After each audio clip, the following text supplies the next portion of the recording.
दोपहर 1 बजे DD national पर।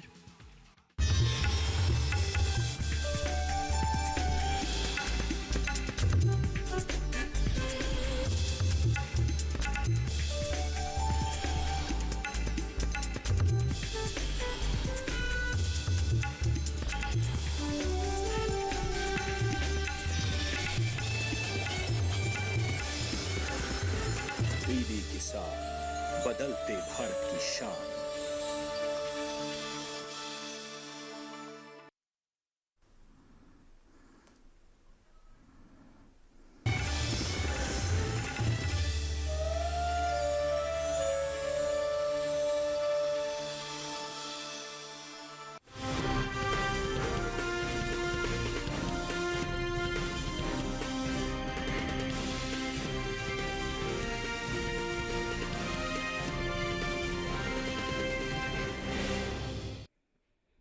नमस्कार, आप देख रहे हैं दूरदर्शन किसान मंडी खबर में आपका स्वागत है। आपके साथ मैं हूं अंजू सिंह। अगले आधे घंटे के दौरान हम आपको बताएंगे किस कृषि जिन्स के भाव में आई तेजी, किस में आई मंदी।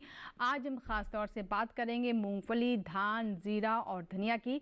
इसके साथ ही जानेंगे जून महीने के दौरान मोटे अनाज के बाजार भाव का रुख क्या रहा और आगे किस ओर जा सकता है इन जिन्सों का बाजार। इस पर ज्यादा बातचीत के लिए हमारे साथ स्टूडियो में मौजूद रहेंगे कमोडिटी विशेषज्ञ डॉक्टर रवि सिंह। बहुत बहुत स्वागत है डॉक्टर रवि आपका कार्यक्रम में। तो डॉक्टर रवि से हम जानेंगे कि बाजार की स्थिति क्या हो सकती है और उसी के अनुसार किसानों की योजना क्या होनी चाहिए। देखिए सबसे पहले नजर सुर्खियों पर।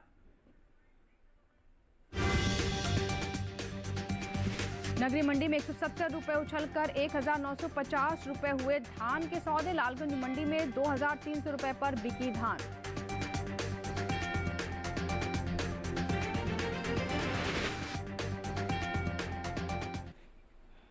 और बुलेटिन की शुरुआत करते हैं धान से। इन दिनों कृषि उपज मंडियों में धान की आवक सामान्य बनी हुई है। शुक्रवार को ज्यादातर मंडियों में धान बिकवाली के लिए पहुंची। भाव की बात करें तो 7 जुलाई को अधिकांश कृषि उपज मंडियों में धान के सौदों में बढ़त के साथ कारोबार हुआ। हालांकि कुछ मंडियों में इस दौरान धान के भाव नरमी के साथ देखने को मिले। इन दिनों कृषि उपज मंडियों में धान की आवक सामान्य बनी हुई है। शुक्रवार को ज्यादातर मंडियों में धान बिकवाली के लिए पहुंची। भाव की बात करें तो एग्मरनेट के मुताबिक धान का कटोरा कहे जाने वाले राज्य छत्तीसगढ़ की नगरी मंडी में 6 जुलाई को धान का भाव रहा 1780 रुपए। 7 जुलाई को इसके भाव में 170 रुपए की तेजी आई और भाव जा पहुंचा 1950 रुपए प्रति क्विंटल पर। इसी तरह राज्य की लखनपुरी मंडी में धान के सौदों में बढ़त के साथ कारोबार हुआ। यहां 6 जुलाई को धान का भाव था 1980 रुपए। 7 जुलाई को इसके सौदे 20 रुपए चढ़कर 2000 रुपए पर हुए। केरल की पुलपल्ली मंडी में 6 जुलाई को धान का भाव रहा 2060 रुपए। 7 जुलाई को इसके सौदों में 140 रुपए का उठाव आया और भाव हो गया 2200 रुपए। उत्तर प्रदेश की लालगंज मंडी में 6 जुलाई को सामान्य क्वालिटी की धान का भाव रहा 2200 रुपए। 7 जुलाई को इसके भाव 100 रुपए मजबूत होकर 2300 रुपए पर हुए। उत्तराखंड की गदरपुर मंडी में इस दौरान धान के भाव में मजबूती देखने को मिली। यहाँ 6 जुलाई को धान 2000 रुपए पर बिकी। 7 जुलाई को इसके भाव 100 रुपए चढ़कर 2100 रुपए पर हुए। देश से होने वाले कुल चावल के निर्यात में इस साल खासी बढ़त देखने को मिली है। एपीडा के अनुसार भारत ने साल 2022-23 में अप्रैल से फरवरी महीने के दौरान करीब 2,93,258 टन गैर बासमती और बासमती चावल का कुल निर्यात किया है, जो बीते साल के मुकाबले कहीं ज्यादा है। बासमती चावल के निर्यात पर नजर डालें तो साल 2022-23 के अप्रैल से फरवरी महीने के दौरान बासमती चावल का कुल निर्यात 41,329 टन का हुआ है, जबकि बीते साल की समान अवधि के दौरान निर्यात 34,83,156 टन का हुआ था।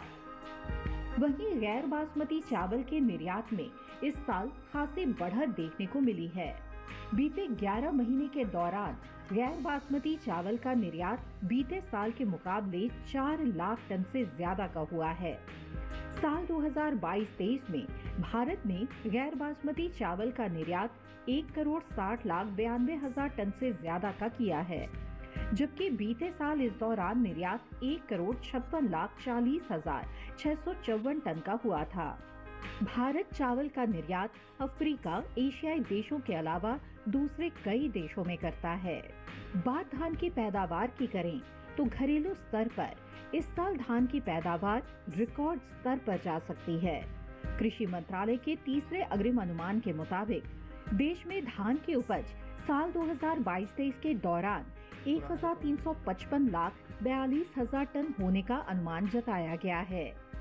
ये उपज पिछले साल की तुलना में 60,71,000 टन अधिक है, जबकि साल 2021-22 में धान की पैदावार 1,294,71,000 टन रही थी।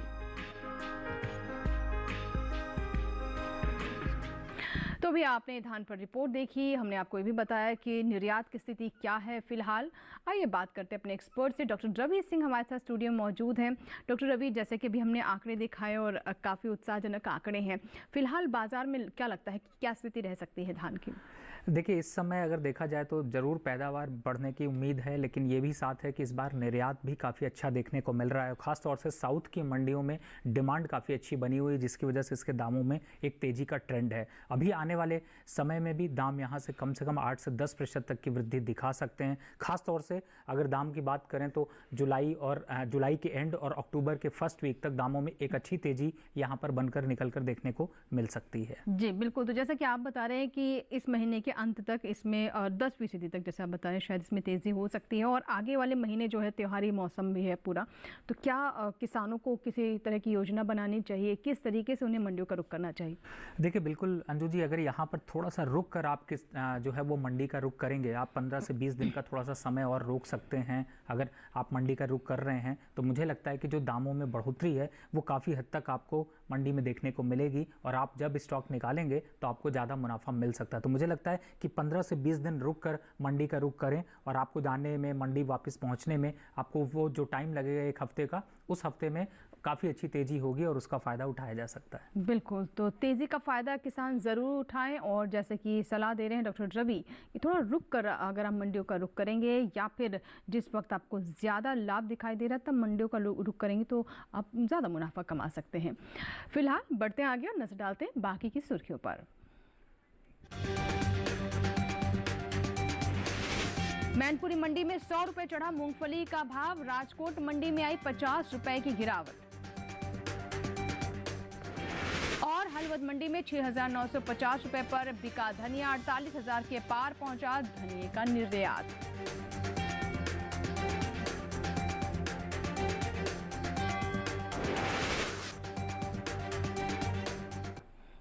और आइए मूंगफली की बात करते हैं। इन दिनों कृषि उपज मंडियों में मूंगफली की आवक सामान्य बनी हुई है। भाव की बात करें तो शुक्रवार को ज्यादातर कृषि उपज मंडियों में मूंगफली के भाव में तेजी देखने को मिली। फर्रुखाबाद, झांसी और मैनपुरी मंडी में मूंगफली के सौदे मजबूती के साथ हुए, जबकि राजकोट और दीसा मंडी में इस दौरान मूंगफली के भाव में नरमी देखने को मिली। इन दिनों कृषि उपज मंडियों में मूंगफली की आवक सामान्य बनी हुई है। भाव की बात करें तो शुक्रवार को ज्यादातर कृषि उपज मंडियों में मूंगफली के भाव में तेजी देखने को मिली है। फर्रुखाबाद, झांसी और मैनपुरी मंडी में मूंगफली के सौदे मजबूती के साथ हुए, जबकि राजकोट मंडी में इस दौरान मूंगफली के भाव में नरमी देखने को मिली। एग्मर नीट के मुताबिक गुजरात की दीसा मंडी में 6 जुलाई को मूंगफली का भाव रहा 7,500 रुपए। 7 जुलाई को इसके भाव में 250 रुपए की नरमी आई और भाव जा पहुंचा 7,250 रुपए पर। वहीं इसी राज्य की राजकोट मंडी में इस दौरान मूंगफली के सौदों में नरमी के साथ कारोबार हुआ। यहां 6 जुलाई को मूंगफली का भाव था 7,400 रुपए। 7 जुलाई को इसके सौदे 50 रुपए लुढ़क कर 7,350 रुपए पर हुए। वहीं उत्तर प्रदेश की फर्रुखाबाद मंडी में 6 जुलाई को मूंगफली का भाव रहा 6,150 रुपए। 7 जुलाई को इसके भाव में 25 रुपए का उठाव आया और भाव हो गया 6,175 रुपए। झांसी मंडी में 6 जुलाई को मूंगफली का भाव रहा 6,220 रुपए। 7 जुलाई को इसके सौदे 15 रुपए चढ़कर 6,235 रुपए पर हुए। मैनपुरी मंडी में इस दौरान मूंगफली के भाव में बढ़त देखने को मिली। यहाँ 6 जुलाई को मूंगफली का भाव था 6,600 रुपए। 7 जुलाई को इसके भाव 100 रुपए उठकर 6,700 रुपए पर हुए। मूंगफली के निर्यात पर नजर डालें तो एपीडा के मुताबिक साल 2022-23 में अप्रैल से फरवरी महीने के दौरान देश से होने वाले मूंगफली के निर्यात में बढ़त देखने को मिली है। बीते 11 महीने के दौरान मूंगफली का निर्यात 1,04,112 टन बढ़ा है। साल 2022-23 में अप्रैल से फरवरी के दौरान मूंगफली का निर्यात 5,80,758 टन का हुआ है, जबकि बीते साल इस दौरान मूंगफली का निर्यात 4,76,646 टन का रहा था। वहीं बात मूंगफली की पैदावार की करें तो घरेलू स्तर पर इस साल मूंगफली की पैदावार में बढ़त देखने को मिल सकती है।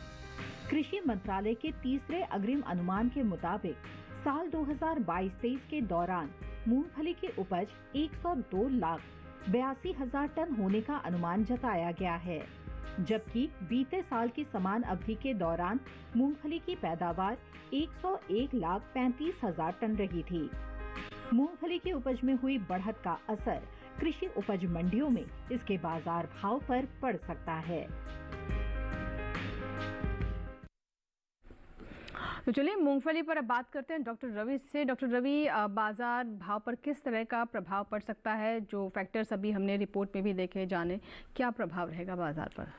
देखिए, बहुत ज़्यादा उतार और चढ़ाव का माहौल फिलहाल तो अभी भाव में देखने को नहीं मिल रहा, क्योंकि डिमांड जितनी है उतनी सप्लाई भी यहाँ पर है और इसी वजह से दामों में एक बार को तेज़ी और दूसरे दिन मंदी देखने को मिल रही है। अभी आने वाले समय में बात करें तो लगभग अक्टूबर फर्स्ट वीक तक लगभग दाम जो है वो एक सीमित दायरे में ही बने रहेंगे। बहुत ज़्यादा तेज़ी या मंदी का रुझान यहाँ पर नहीं बनेगा और ख़ास तौर से इस बात का ज़रूर यहाँ पर देखने को मिलेगा कि चूँकि पैदावार बढ़ी है उसके बावजूद भी एक्सपोर्ट बढ़ा है, तो कहीं ना कहीं से आवक जितनी है उतना निर्यात भी हो रहा है, तो इसकी वजह से भी दामों में सीमित दायरा बना है और मुझे लगता है अक्टूबर फर्स्ट वीक तक अभी दाम ऐसे ही बने रहेंगे। जी, यानी लगभग आप बता रहे हैं कि ये जो दौर रहेगा लगभग 4 महीने चलेगा, तो अक्टूबर के बाद क्या किसानों को मंडी का रुख करना चाहिए या फिर अभी भी जो स्थिति है वो मंडियों का रुख करने लायक है?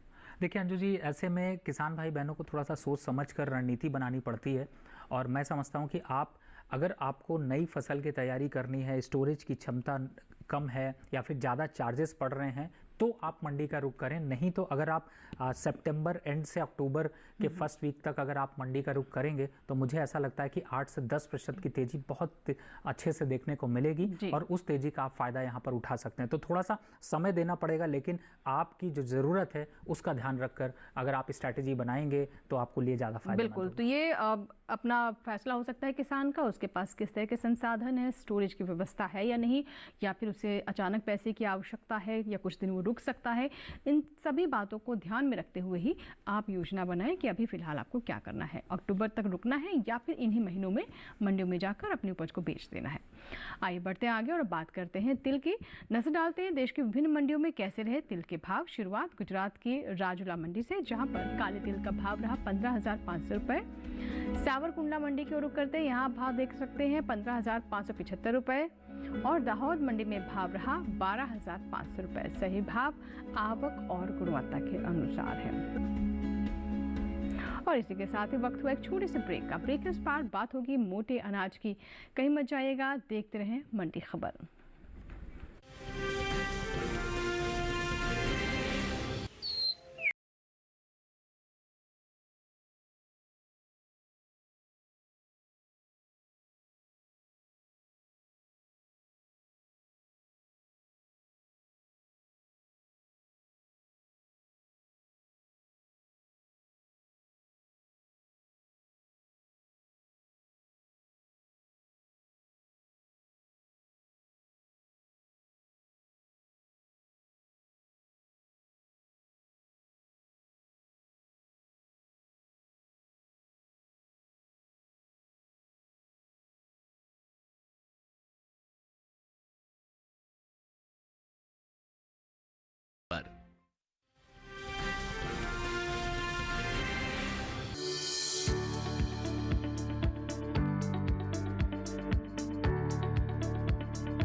और ब्रेक के बाद एक बार फिर आपका स्वागत है। आप देख रहे हैं दूरदर्शन किसान पर मंडी खबर, और मंडी खबर के हिस्से में हम जानेंगे रागी के बारे में, लेकिन पहले बात जौ की बात कर लेते हैं। इन दिनों जौ के भाव क्या चल रहे हैं, इसके बारे में आपको बताते हैं। बीते एक महीने के दौरान जौ के औसत साप्ताहिक भाव किस तरह से रहे, इस पर हम नजर डालते हैं। जून महीने के दौरान जौ के प्रमुख उपज वाले राज्यों में भाव में उठापटक का दौर देखने को मिला। जून महीने के पहले हफ्ते के दौरान जौ का कुल औसत साप्ताहिक भाव 1887 रुपये प्रति क्विंटल था। दूसरे सप्ताह के दौरान जौ के भाव में नरमी आई और भाव 41 रुपये गिरकर 1846 रुपये प्रति क्विंटल पर आ गया। वहीं तीसरे सप्ताह के दौरान जौ के सौदों में 70 रुपये की मजबूती आई और भाव 1916 रुपये पर जा पहुंचा।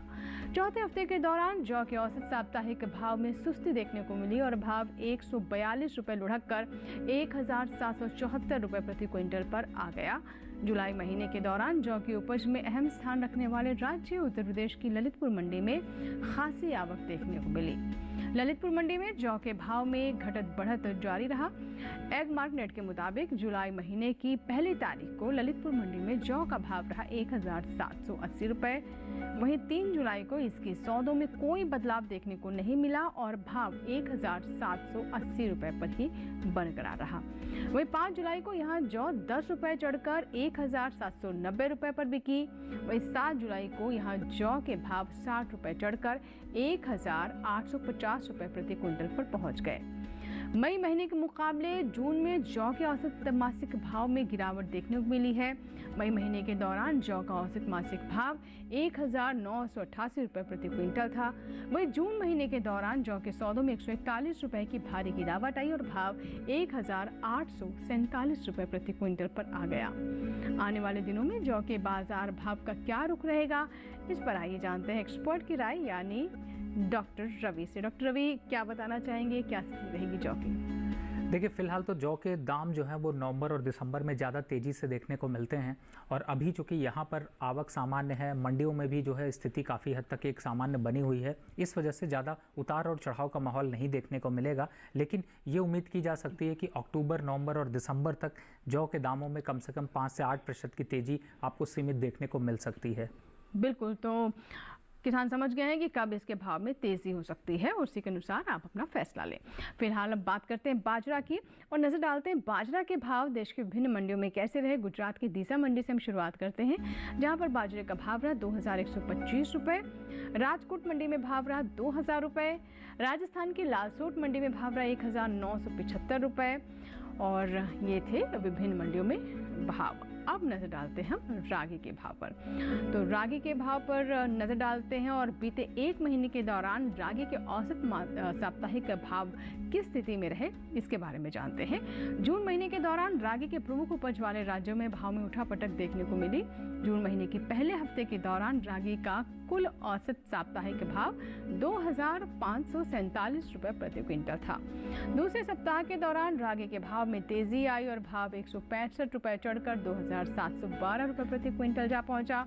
वहीं तीसरे हफ्ते के दौरान रागी के सौदों में 1000 रुपये की भारी गिरावट आई और भाव 1712 रुपये पर आ गया। चौथे हफ्ते के दौरान रागी के औसत साप्ताहिक भाव में मजबूती देखने को मिली और भाव 115 रुपये उठकर 1827 रुपये प्रति क्विंटल पर आ गया। जुलाई महीने के दौरान रागी की उपज में अहम स्थान रखने वाले राज्य यानी कर्नाटक की बेंगलुरु मंडी में खासी आवक देखने को मिली। बेंगलुरु मंडी में रागी के भाव स्थिर रहे। एग मार्केट के मुताबिक जुलाई महीने की 1 तारीख को बेंगलुरु मंडी में रागी का भाव रहा 4250 रुपये। वहीं 3 जून को इसके सौदों में कोई बदलाव देखने को नहीं मिला और भाव 4250 रुपये पर बरकरार रहा। 5 जुलाई को यहाँ रागी 4250 रुपये पर बिकी और 7 जुलाई को यहाँ रागी के भाव किस तरीके से रहे वो आपको बताते हैं। यहाँ पर भाव दर्ज किए गए 4250 रुपये प्रति क्विंटल, ये भाव दर्ज किए गए। और आइए रागी पर बात करते हैं हमारे एक्सपर्ट यानी डॉक्टर रवि से। लगातार हमारे साथ स्टूडियो में मौजूद है डॉक्टर रवि। रागी की स्थिति के बारे में क्या है आपकी राय?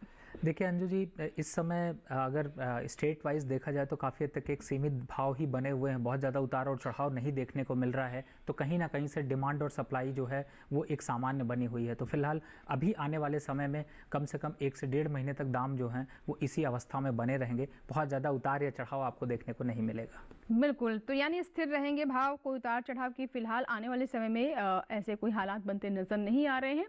तो किसान उसी के अनुसार अपनी व्यवस्था रखें या फिर योजना बनाएं। फिलहाल वक्त हुआ है एक छोटी सी ब्रेक का। आगे जानेंगे धनिये का हाल, साथ ही जीरे के बारे में भी आपको बताएंगे। कहीं मत जाइएगा, देखते रहें मंडी खबर।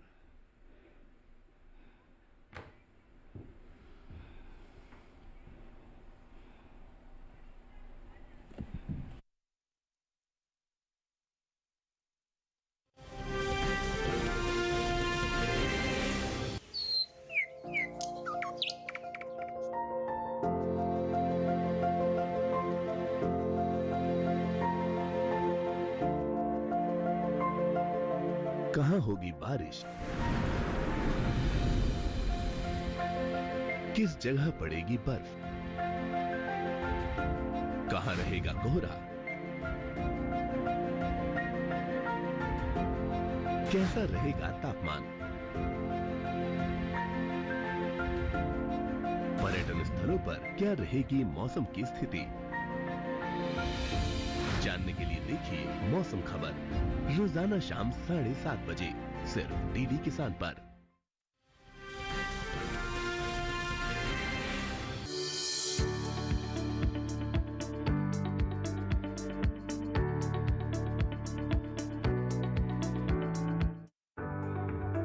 ब्रेक के बाद एक बार फिर आपका स्वागत है। आप देख रहे हैं मंडी खबर और ब्रेक के बाद हम बात करेंगे अब धनिया की। कृषि उपज मंडियों में इन दिनों धनिया की आवक सामान्य बनी हुई है। भाव की बात करें तो एग्मार्कनेट के मुताबिक शुक्रवार को गुजरात की राजकोट मंडी में धनिया का भाव रहा 6,900 रुपये, हलवद मंडी में भाव रहा 6,950 रुपये, राजस्थान के जोधपुर मंडी में धनिया 5,420 रुपये पर बिकी, जबकि मध्य प्रदेश की खातेगांव मंडी में धनिया के सौदे 4,900 रुपये पर हुए। राजस्थान की जोधपुर मंडी में आप देख रहे हैं कि क्या भाव दर्ज किए गए। यहाँ पर मध्य प्रदेश की खातेगांव मंडी में भाव रहे 4,900 रुपये। बात धनिया की निर्यात की करें तो देश से होने वाले धनिया की निर्यात में इस साल कमी देखने को मिली है। साल 2021-22 के दौरान धनिया की निर्यात में करीब 5% की कमी आई है। भारतीय मसाला बोर्ड के मुताबिक वित्त वर्ष 2021-22 के दौरान धनिया का निर्यात 48,658 टन का हुआ है, जबकि बीते साल इस दौरान धनिया का निर्यात 57,359 टन का रहा था। यानी बीते साल के मुकाबले इस साल धनिया का निर्यात 8,701 टन घटा है। और आइए बात करते हैं अरंडी की। देखते हैं अरंडी के भाव देश की विभिन्न मंडियों में कैसे रहे। गुजरात की सावरकुंडला मंडी से हम शुरुआत करते हैं, जहां पर अरंडी का भाव दर्ज किया गया 5,445 रुपये। दीसा मंडी में भाव रहा 5,875 रुपये और जसदड़ मंडी में भाव दर्ज किया गया 4,500 रुपये। सभी भाव आवक गुणवत्ता के अनुसार है। और आखिर में और अब बात करते हैं जीरा की। घरेलू स्तर पर इस साल जीरे की पैदावार में कमी देखने को मिल सकती है। कृषि मंत्रालय के बागवानी फसलों के लिए दूसरे अग्रिम अनुमान के मुताबिक साल 2021-22 के दौरान जीरे की उपज में 5% की कमी होने का अनुमान जताया गया है, जिसका असर जीरे के बाजार भाव पर पड़ सकता है। साल 2021-22 के दौरान देश भर में जीरे की पैदावार 7,26,000 टन रह सकती है, जबकि बीते साल की समान अवधि के दौरान जीरे की उपज 7,95,000 टन रही थी। यानी इस साल जीरे की पैदावार बीते साल के मुकाबले 69,000 टन कम हो सकती है।